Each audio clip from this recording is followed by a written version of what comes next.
Assalamualaikum everyone. Welcome back. So here is the part 2 of the silicon processing lecture. Now let us look into the silicon wafer fabrication. So here are the summary for us to get the silicon wafer. First, the seed crystal will be introduced into the melted polysilicon mixture. Okay, and then it will create into ingot or bowl, and then it will go to the grinding flat processes and also chemical etching, slicings, and also edge rounding before going into the chemical mechanical polishing and also the ultra finish wafer. Okay, so we are going to look into this process one by one. The process to get the silicon ingot is called Czochralski process, or the short form is the CZEC process. Okay, so this process is widely used in order to get the monocrystalline silicon. I've mentioned previously in the part 1, we need the monocrystalline silicon instead of the polycrystalline silicon. Due to that, the polycrystalline silicon need to be melted before it is accumulated to get into the ingot. To get the what we call monocrystalline silicon, what happen is you start with the seed of perfect monocrystalline silicon here, and then it will slowly pull up when the silicon is being accumulated and what we call create form into ingot. Okay, so both this seed holder will be rotating, and the crucible on the bottom here also will rotating on the different direction, where the crucible will be heated to 1420 degrees Celsius. Okay, so meaning that both will have different direction of rotation. So after that, the ingot will start to be pulled up, and then it will create the monocrystalline silicon. So for better understanding, let us look into the diagram, the schematic diagram for the process of the CZEC process. Okay, so if you look into the picture here, it started with the seed crystal here attached to the seed shaft here, and then it will start to rotate and then dip into the melted silicon, the polycrystalline silicon, and then it will rotate and slowly pull up. Okay, and then the silicon ingot here will start to form. And another term that we use for the silicon ingot is the silicon bowl. Okay, so if in the exam or in the books, if you found silicon bowl, so that you know that it is meant for the same thing, which is the silicon ingot. Okay, so then this process will take a long time. So what happened is it will take several hours in order to get a very long and big solid silicon monocrystalline. Okay, so now we look for the step by step in the picture in the next slide. So here is the step by step of the Czochralski process. Okay, so the first thing is the melting of the polycrystalline EGS will take place. Okay, inside the furnace. Okay, so then seed contact will the melt. Okay, so the seed, the monocrystalline silicon seed will be introduced to the melted silicon, and then the crystal will grow on the seed and solidify. So it will create the monocrystalline silicon. Okay, so then they will start to pull up. Okay, then pull up, continue until most of the silicon being um, transformed into ingot like this one. Okay, during the process of melting, the doping element also can be added into the silicon. And during the process, both crucible and ingot will rotate in the slowly opposite direction I've mentioned in the slide before. Okay, so usually crucible will be moving around almost like 10 rpm, and ingot will be around 20 rpm. So the ingot diameter depend on the pulling rate. So the slower you the pulling rate, then a bigger what we call diameter that we can get from this ingot. Okay, so 100 diameter is around 1.4 per minute, and then 200 diameter if you slow it down into 0.8 per minute. So here are some facts that you have to know about the process. So the process typically will be very slow. It's around 300 per day. So it can take a lot of time in order to get this 1.5 meter long ingot. So this 1.5 meter long ingot can produce approximately 3,000 wafer, because it's going to be sliced into thin layer of wafer. Okay, so this ingot varies between 25 to 300 diameter. Okay, so if you can see, depends on the pulling rate, so then you will get different diameter for the ingot. So the price for this ingot can goes up to 3,000 USD per kg. So this one we don't know how much is the kg. It depend on the how much is the what we call the crystal that grows and form into this ingot. The crystal orientation for the monocrystalline EGS is dependent on the seed crystal that used in the CZEC process. So for the crystal orientation for the EGS ingot is very important. Why? Because the silicon wafer will be cut from the ingot will have the seed crystal orientation. Okay, so it will follow the seed crystal orientation, and this orientation actually will affect the electrical properties of the silicon wafer. So if you still remember in the engineering materials, the material have different lattice, unit cell lattice, right? Okay, so it can be 100, 110, or 111 lattice arrangement. Okay, so this is depending on the crystal orientation. Arrangement of atom will be different. So here are the view for the 100 direction, 1110 direction, and also the 111 direction. So the orientation is very important in the silicon, what we call the silicon structure. Okay, so for the a single crystal structure and electronic properties are highly anisotropic. So this one, what it means by anisotropic is the path for the electron transport is very different in different directions. So if you are using 100 silicon, or 110 silicon lattice, the properties will be totally different. So it depend on the arrangement of the lattice. Okay, so that's why in order to produce the wafer, the engineer need to identify first what is the use for this wafer, and then how do they want the silicon to be properties to be. Okay, so then they use the seed that will get the same lattice that they want.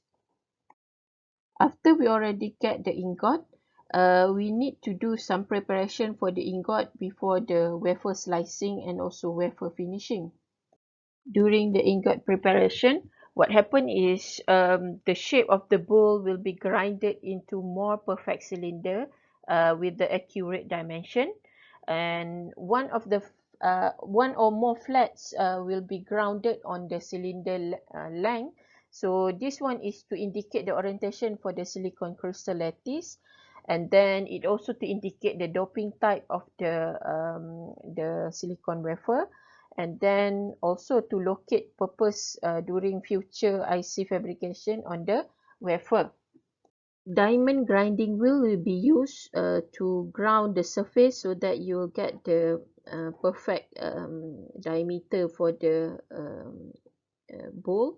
Okay, so the original bowl will be wavy because of it is being growth slowly, right? So we don't want this surface, so you have to do the machining using the diamond grinding wheel.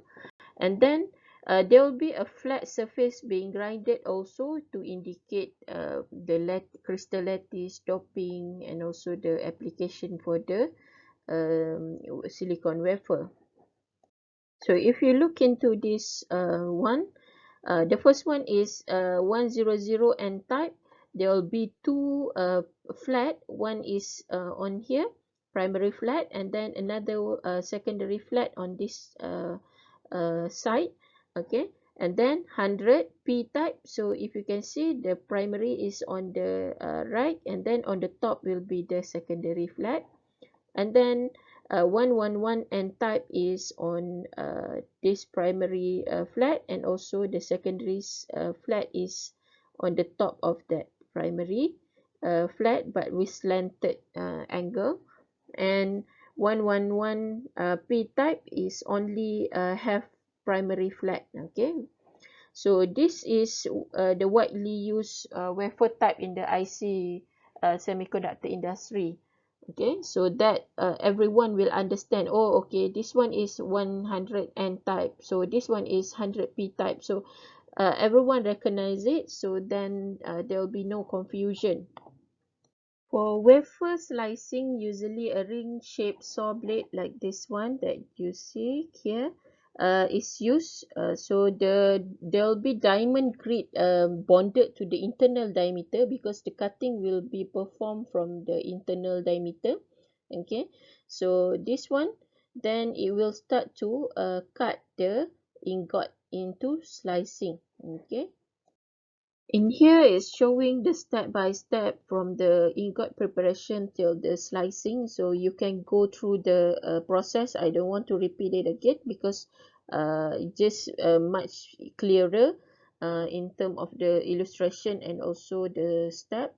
Okay, so what we want to stress here is the slice of the wafer can go down to 180 micrometer thickness when we use the diamond coated wire, which is the diameter is around 150 micrometer, meaning that it is very small. Okay, so thinner, higher precision wafer down to 100 of micron in thickness can be cut using this diamond coated wire saw. Okay, previously it is the ring, and then this is the wire, what we call the wire saw. So this one, you can cut multiple wafer. Okay, you can cut multiple bowl. Okay, on this one, and also you can cut, you can produce a lot of cutting for the wafer in one time. Okay, so then this one will increase the what we call the productivity in the process instead of just slicing one by one. So this one you can slice not only multiple cut in the same time, but also multiple ingot or bowl at the same time. So if you use the thinner cutter, then there will be less material loss. Okay, so if bigger the cutter, then the part will become the what we call the scrap. Okay, after the slicing process, the silicon wafer will go through the edge grinding and profiling. So these edges is ground in order to reduce the wafer breakage, so that when it goes through the different manufacturing process, there'll be no breakage due to the what we call the rough edges on the side. Okay, after the process, it goes to the wafer lapping. Okay, so this is the wafer. So it will be placed inside here, and then there'll be lapping process on the wafer. So this wafer after slicing are relatively rough, okay, because of the sewing process, right? So there will be sewing mark, and then there are defect and on the both side of the wafer. So lapping will grit all the surfaces and remove all the saw mark and the defect, so that it will create the mirror surface on the wafer. After that, the wafer will go through the etching process. So the wafer will be goes through the acid bath. Okay, so the material that use usually sodium hydroxide or acetic, and also the nitric acid. So this process is usually to remove the microscopic cracks, surface damage that caused during the lapping process. After the acid bath, the wafer will be rinsed using the deionized water. Next process will be the wafer polishing. So after you already get the good surface, and then this one is to really create a very what we call very fine surface. Okay, so this is what we where there will be a polishing slurry placed on the top of the silicon wafer, and then they will start to do the polishing using the polishing pad here.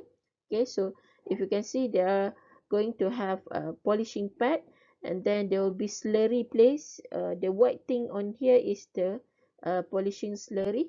Okay, so that they can produce a very what we call super mirror surface. Okay, so this one is usually done on one side of the surface only.